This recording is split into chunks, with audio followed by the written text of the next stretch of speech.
안녕하세요. 김준갑의 경제부동산입니다. 구독, 좋아요 부탁드립니다. 드디어 243080 부동산 핵심 대책이 나왔습니다. 지금 부동산 거품이 최고치로 치솟는 상황에서 투기 대책이 없이 공급 대책만으로 집값을 안정시킬 수 있을까 하는 전문가들의 우려가 나오고 있습니다. 그렇지만 3기 신도시 127만 가구 공급에 오늘 3080 공급을 더하면 무려 200만호. 노태우 대통령 때 200만호. 그 수년 안에 지어진다는 뜻인데, 인구가 급감하는 상황에서 하락을 가속할 수도 있다는 생각을 합니다. 이번 대책의 핵심은 무엇이고 부동산에 어떤 영향을 줄까요? 자, 243080 부동산 대책. 서울에 30만, 전국에 80만에서 3080 이렇게 이름을 붙였어요. 자, 이제부터 집값 정말 난리 날 수가 있겠네요. 이게 뭔 줄 아세요? 뼈대만 쭉 있는 흉물스러운 모습이죠. 바로 집을 짓다가 말았습니다. 왜? 넘쳐나가지고 바로 유령도시입니다. 이제 공급 물량이 너무 많아지게 되면 그런 짝이 날 수 있어요. 당장은 집값이 어떻게 뛸지 몰라도 장기적으로는 문제가 됩니다. 자, 그러면 핵심 이제 별표 한번 해볼까요? 공공주도 3080 플러스 부동산 대책의 핵심을 보자고요. 자, 먼저 24 공급 대책 총 83.6만입니다. 엄청나죠? 서울 32.3만, 경기 인천 29.3만, 5대 광역시 22만. 자, 정비, 도심 공공 소규모, 그 다음에 재생, 공공택지, 리모델링, 신축 매입 이렇게 구분해 볼 수가 있어요. 그 후속 조치로서 토지거래 허가제 허가구역으로 딱 지정해가지고 오늘부터 당장 투기를 차단합니다. 재개발, 재건축 상당 부분은 13년 정도 걸리잖아요. 보통 빨리 한다고 하더라도 이걸 5년 안에 단축시켜서 공급 수요를 빨리 하겠다는 의도가 있고요. 만약에 여러분들이 이제 지금 매입한다면, 오늘 발표됐잖아요. 매입한다면 분양권 받지를 못합니다. 상가 분양권이라든가 아니면 아파트 분양. 그렇기 때문에 이미 늦었죠? 자, 여러 개 1주택, 여러 개 잡은 사람도 한 주택밖에 받지 못하고 지분 쪼개기 해가지고 하는 경우 노입니다도 안 돼요. 자, 이제 청약제도 이번 특징 중에서 저는 이걸 아주 높이 평가합니다. 제가 그 전에 너무 특공이 많고 일반 분양이 적고 너무 임대로만 간다라고 여러 차례 지적했는데 제 목소리를 들었을까요? 자, 85 이하 이제 적은 평형 순차제 34평 이하도 순차제 70%, 추첨제 30%, 85초가 가점제 50%, 추첨제 50%, 일반 공급이 무려 70에서 80%. 이게 대부분 아까 말했던 이 83.6만을 일반 공급 7, 80% 분양으로 하겠다는 거예요. 그것도 자, 원래는 일반 공급이 15%로 너무 적었는데 이걸 50%로 확대시켰다는 데 의의가 있습니다. 솔직히 제 생각은 70% 이상 확대시켜야 돼요. 80%까지. 옛날 우리 2014, 15, 16 부동산 상승 초기 장세로 돌아가야 돼요. 이 청약은. 지금 너무 이상한 제도예요. 그러니 패닉 바잉을 하는 거예요. 기대가 없으니까. 그나마 이렇게 수정을 했다는 게 참 다행이고요. 그 중에서도 이 50% 물량에서도 이 30%를 3년 무주택자들에게 할애하겠다. 그러니까 3년간 무주택자 유지하게 되면 이제 3기 신도시뿐만 아니라 바로 이 공공주도 30 플러스 공급대책의 수혜자가 될 수 있습니다. 이제 공급대책은 뭐고 후속조치, 청약제도까지 다 알아봤습니다. 그럼 평가를 한번 해보자고요. 이제 줄줄이 아마 오늘 내일 계속 평가가 나올 텐데 24 대책 평가, 솔직히 공급 측면, 청약 측면에서는 긍정적으로 보여져요. 그런데 이제 지금 가장 중요한 게 지금 사람이 숨이 넘어가려고 하잖아. 집값이 너무 뛰어가지고. 그러면 당장 지금 어떻게 이 사람을 응급처치를 해서 살릴 것이냐 이게 중요한데 지금 응급처치라기보다는 장기적으로 어떤 비타민제 공급하면서 이 사람이 건강하게끔 이렇게 유도하는 것 같아요. 그래서 좀 투기 대책이 나와야 하지 않았을까 하는 아쉬움은 있어요. 자, 긍정적인 면, 중장기적으로 집값 안정화 확실히 됩니다. 200만 원 이거 무시하지 마세요. 아무리 세대수가 늘어난다고 하더라도 그건 일가구 세대수이기 때문에 큰 의미가 없어요. 인구는 줄고 세대수는 1가구밖에 안 늘어나는데 200만 호, 이거 천문학적입니다. 역세권 등 취약지를 개발하는 거, 여러분들 역세권 가면 지저분하고 막 볼품없고 여기 있다면 여기 효율성을 더해야 하는데 그렇지 못하잖아요. 그래서 그걸 개발한다는 것도 좋은 거예요. 기존 주거지와 인프라를 활용해요. 따로 뭐 막 그린벨트 안 없애더라도 기존의 주거지 인프라를 활용해서 극대화시킨다. 청약제도도 일반 무주택자들이 아예 기회조차 없으니까 패닉바잉을 했는데 그래도 상당한 기회를 이제 부여해 줌으로써 기대감을 갖고 패닉바잉하는 숫자가 줄어들 것이다. 그런데 이제 부정적인 면을 보면 공급이 3년 이내에 지금 뭐 이루어질 것 같아요? 만만치 않겠죠. 지금 당장이 급한 거예요. 당장 숨 넘어가니까. 이걸 해결할 수 있을까? 글쎄 심리적으로는 상당히 이게 이사대책이 압박을 줄 겁니다. 특히 지방 같은 경우는 20만 가구 위에도 또 이제 각종 분양이 여기에 안 잡힌 것들이 계속 나올 거예요. 그런데 그렇다고 하더라도 투기대책 없이 과연 단기적인 효과가 있을까? 없답니다. 없다. 인구 감소, 중장기적 청사진이 부족해요. 즉 그냥 공급 부족하다고 전문가들이 하도 떠들어대니까 그거 구체적인 청사진 없이 그냥 띄워버린 거예요. 폭등 대책이 없습니다. 쉽게 말해서 지금 막 올라가고 있잖아요. 지금 급한 건 불을 끄는 건데 특히 갭투자라든가 다주택이라든가 임대주택 사업자라든가 자 또는 9억 이상, 12억 이상 대출 이런 부분에 대한 어떤 강력한 규제는 그런 거 해야 돼요. 그리고 불필요한 규제는 없애야 하고요. 그게 없습니다. 공급 대책별로 전체적으로는 실효성이 있는 부분도 있는 부분이 좀 더 많지만 없는 것들도 있어요. 이게 진짜 지켜질 것인가? 아무튼 긍정과 부정적인 면이 있는데 저는 이렇게 봅니다.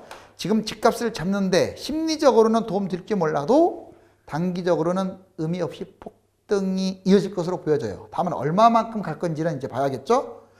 그리고 장기적으로는 분명히 이게 사단이 될 겁니다. 사단 날 거예요. 이 어마어마한 공급 물량이. 자, 부동산 매물 폭탄을 한번 정리해 볼게요. 하락장에 진짜 위험할 수가 있어요. 이제 매물 폭탄이 크게 공급 매물 오늘 나왔잖아요. 그리고 기존 매물을 한번 합쳐 봅시다. 자, 공급 매물 3기 신도시 택지지구 이게 127만이에요. 자, 서울 36, 인천 15만, 경기 76만 해서 127만. 근데 재밌는 게 이번에 3080 자, 공급 대책에서 83.6만. 이래서 맞춘 거야. 자, 200만 호를. 재밌죠? 합치니까 200만 호가 된 거예요. 이번에 서울 32만, 경인 29만, 광역시 22만. 특히 서울에 공급이 늘어났다는 게 의미가 있죠. 총 공급 물량이 200만 호입니다. 바로 글자 그대로 공급 폭탄입니다. 단기적으로는 미지수고 그렇게 긍정적인 효과를 못 낼 것 같은데 장기적으로는 엄청난 폭발력을 가질 거예요. 자, 그 다음에 기존 매물 폭탄, 임대주택 사업자 50만 명, 다주택자 250만 명, 법인사업자 10에서 20만 명. 이것도 이제 주택과 관련된 법인사업자. 특정층 부동산에 집중됐죠. 즉 특정층이라고 하면 이 세 가지예요. 자, 이것들을 일반인들한테 이렇게 토해낼 수 있도록 유도해야겠죠. 이게 끝이 아닐 겁니다. 아마 집값이 계속 뛴다면 이게 안 나올 수 없을 거예요. 부동산 적정 물량이 전국적으로 연 33만이고 수도권은 16.5만이라고 합니다. 그런데 1기 신도시 30만, 2기 신도시 60만. 이때 분양하고 입주할 때 대폭락했어요. 집값. 자, 이번에 3기만 나온 게 아니라 3기 신도시 및 택지지구에다가 추가해서 200만 호. 물론 약간 지방이 껴있긴 하지만 이거하고는 비교도 안 되죠. 자, 이거 적정 물량하고도 비교도 안 되죠. 이게 물론 단기간에 다 끝나는 건 아니지만 대략 한 5년, 길으면 10년 안에 다 이루어질 건데 엄청난 이 물량을 과연 어떻게 소화할 것인가. 자, 이제 구체적인 보도자료 보시면 대도시권 주택 공급 획기적인 확대 방안 발표. 그래서 제목이 공공주도 3080 플러스입니다. 보시면 정부 지자체 공기업이 주도해서 자 25년까지 현재로는 이제 목표로는 5년, 4년 이내죠. 말도 안 되는데 서울 32만 호, 전국 83만 호, 주택 부지를 추가 공급하는 공공주도 3080. 아무튼 목표는 5년 이내입니다. 자, 대도시권 주택 공급. 여러분들 이게 엄청난 물량인 거예요. 분당 신도시의 무려 3배, 강남 상구의 물량하고 맞먹는답니다. 공급 부지 확보, 이게 오늘 제일 중요한 건 이거죠.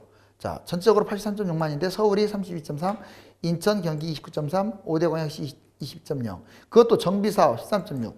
도심 공공주택 복합사업에서 자, 역세권 12.3, 중공업 1.2, 저층주거 6.1, 소규모 11. 다 만단입니다. 도시재생 3, 자, 공공택지 26.3, 비주택 리모델링 4.1, 신축 매입 자, 6. 이렇게 해가지고 지역별, 유형별로 이렇게 나눠볼 수가 있어요. 이미 지난 127만 호 어떤 연도별로 쭉 이렇게 나와 있죠. 127만이 어떻게 이렇게 분양이 되는지.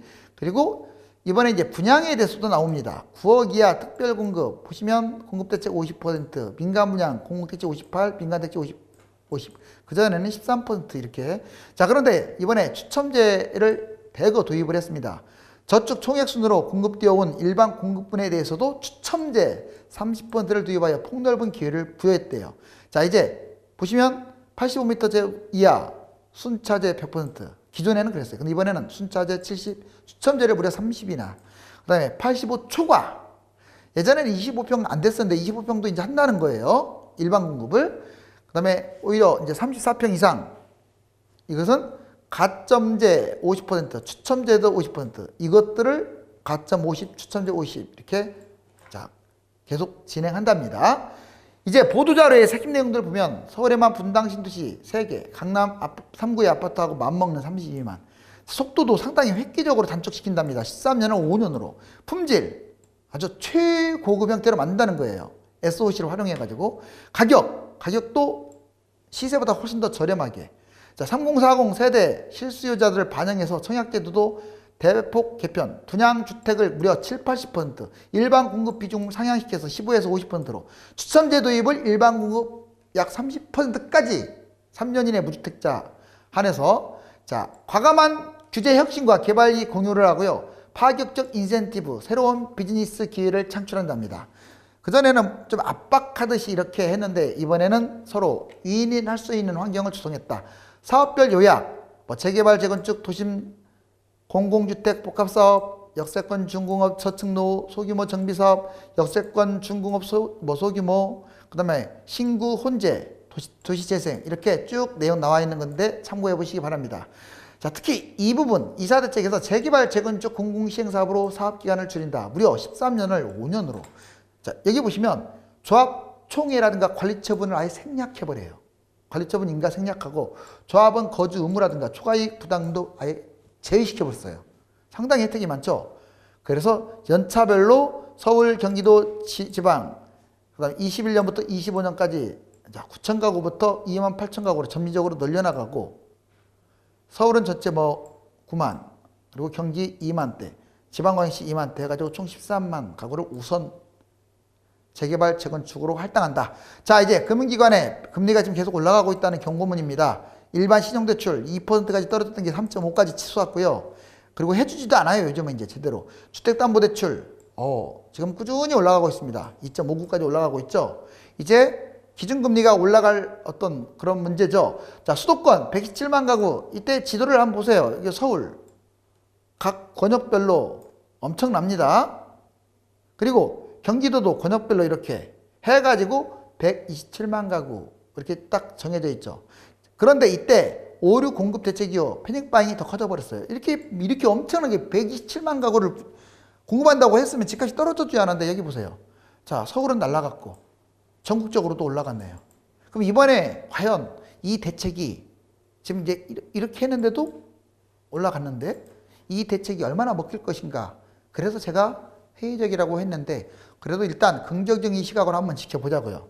자, 이제 수도권 공급 솔직히 겁은 나요. 제가 이 말하기는 그런데 이게 보세요. 3기 신도시하고 택지지구가 얼마나 많아요. 신도시는 6개밖에 안 되지만 택지지구 여러분들 시커멓습니다. 이렇게. 물론 여러분들이 모르는 여기 입지 좋은 택지지구들 많죠. 이런 데는 설령 많다고 하더라도 새 거니까 분양받으면 5억에서 10억 버는 거예요. 분명히 말했어요. 5억에서 10억 번다고요. 물론 돈 벌려고 위해서 분양을 받는 건 아니지만 참고하시라고요. 자, 여기 보세요. 1, 2, 3기 신도시 핵심을 여기 찍었더니 이거 여러분들 위성도시 빼고도 그 큰 도시들 빼고 이렇게 많아요.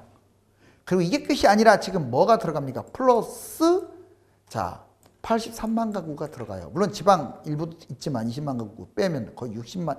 아, 무섭습니다. 여러분들 이거 지금 수도권도 끝없이 인구가 늘어나지 않아요. 지금 나중에 이제 지금 당장은 집값에 오히려 집값이 뛸 것 같은데 장기적으로는 인구 감소 여러분들 신경 써야 합니다. 자, 서울 빌라 전월세 줄고 매매 늘었다. 빌라가 이제 이번에 이 공급 대책과도 관련된 거예요. 보면 여기 보시면 전월세는 줄어들고 이게 빌라입니다. 좀 거래량은 좀씩 늘어나는 것 같죠? 여기 이렇게 오죽하면 서울 아파트보다 빌라를 더 샀다. 여기 지금 보시면 빌라예요. 야, 아파트예요. 지금 추월했잖아요. 빌라가 이런 사례가 거의 없거든요. 여기 실질적으로 여기 보시면 예전에는 이렇게 회색인 아파트, 그 다음에 주황색인 빌라와 그랬는데 여기 보세요. 지금 9월, 10월 달 역전시켰고, 자, 2021년 1월 달 현재 빌라가 더 훨씬 더 많이 계약되고 있네요. 그리고 집값 상승률도 빌라가 이렇게 올라가고 있어요. 그런데 여러분들 조심하세요. 빌라가 이렇게 올라간다고 해서 아, 지금 빌라 잡아야겠다. 별로 안 좋아요. 자, 여러분들. 그리고 좋은 곳들은 이미 프리미엄이라는 게 엄청나게 붙어 있잖아요. 그래서 아무튼 황금성이 떨어진다, 치명적인 약점이 있으니까 조심해라. 공공재건축 사전 컨설팅 해갖고 신청단지들이 이렇게 나와 있고, GTX, 요즘 GTX가 계속 뜨고 있어요. 고양시 4.83이나 올랐고, 남양주시 2.84. 그 다음에 양주시가 폭등했죠. 2.15. 경기도 전체로 GTX 있는 지역들이 이렇게 많이 올라가고 있습니다. 앞으로도 GTX는 계속 핫할 가능성이 커요. 자, 이제 수도권 1월달 경매 집값이 계속 올라가다 보니까 경매 낙찰률이 12월달 좀 바닥을 찍고 다시 또 치고 올라가고 있어요. 107로 신고가를 찍고 있습니다. 여러분들, 서울 아파트 절반이 9억 넘는데 고가주택이 9억이에요. 즉 9억 이상 아파트를 사게 되면 비과세라는 게 없어요. 실거주를 해도 세금이 안 나오는 게 아니라 양도세 거의 대충 30에서 40%가 나갑니다. 아주 심각하죠. 제가 보기에는 현실적으로 12억에서 15억 이 정도로, 냉정하게는 15억으로 올리는 게 맞지 않나라고 생각하는데, 지금 또 이렇게 하게 되면 집값이 뛰니까 적당한 시기에 좀 세금만 거두려고 하지 말고 이렇게 했으면 좋겠어요. 자, 여기 보시면 어떻습니까? 2017년에 21%밖에 안 됐던 9억 이상 초과가 지금 집값이 대폭등하는 바람에 문재인 정부 현재 51.9%로 반절이 넘어갔어요. 참고적으로 경기도는 8%입니다. 9억 이상짜리가. 서울은 51.9%. 그래서 제가 경기 인천을 추천하는 거예요. 이건 왜? 작년 집값 어디가 많이 뛰었어요? 경기 인천이 더 뛰었죠. 지금도 고가 아파트 보면 아무리 서울이 입지 좋다지만 너무 차이가 나잖아요. 제 말이 아마 계속 맞을 거예요. 당분간 경기 인천, 물론 서울도 많이 뛰지만. 자, 여기 보시면 1, 5분기. 자, 보면 여러분들 5분위 집값이 비싼 아파트예요. 2015년에 5억대였던 게 지금 2021년 현재 약 5년 만에 10억대, 약 더블이 갔네요. 그렇죠. 그런데 1분위는 싼 아파트, 약 한 1억짜리. 1분위 봤더니 하위 20%는 1억. 5분위, 상위 20%는 자, 10억대예요. 10배로 벌어졌어요. 이건 주로 아파트는 지방 어떤 나홀로 이런 것들이 있을 것 같고, 주로 빌라들일 거예요. 빌라, 오피스텔 뭐 이런 것들. 안 올라가잖아요. 보세요. 얼마나 슬픕니까? 1.08이 1.19. 아파트는 1억 5천이었더라도 이게 지금 다 3억으로 갔단 말이에요. 그래서 제가 비아파트, 나홀로 이런 것들은 잡지 말라. 서울 9억 원 아파트 초과 비중이 51.9라고 근거 자료도 나와 있네요. 자, 여러분들, 이제 이 엄청난 이 돈을 잘못 투자하게 되면 낭떠러지에 그냥 쏟아붓는 격이 됩니다. 잘 골라야 하겠죠? 지금 역사적 소명은 들끓고 있는 부동산을 안정시키는 것입니다. 거품이 커지면 커질수록 이번 공급 대책으로 말미암아 결국 장기적으로는 대폭락 우려가 나타날 것입니다. 또 다른 유튜브 김종갑의 성공기 댓글을 검색하셔서 구독 부탁드립니다. 집값 거품이 점점 커지는 상황에서 이번 대책으로 매매를 해야 할지 말아야 할지 유료 상담을 받을 분들은 1000만명 부산의 꿈카페에 들어가서 전화번호를 보고 전화 주시면 안내드립니다. 감사합니다.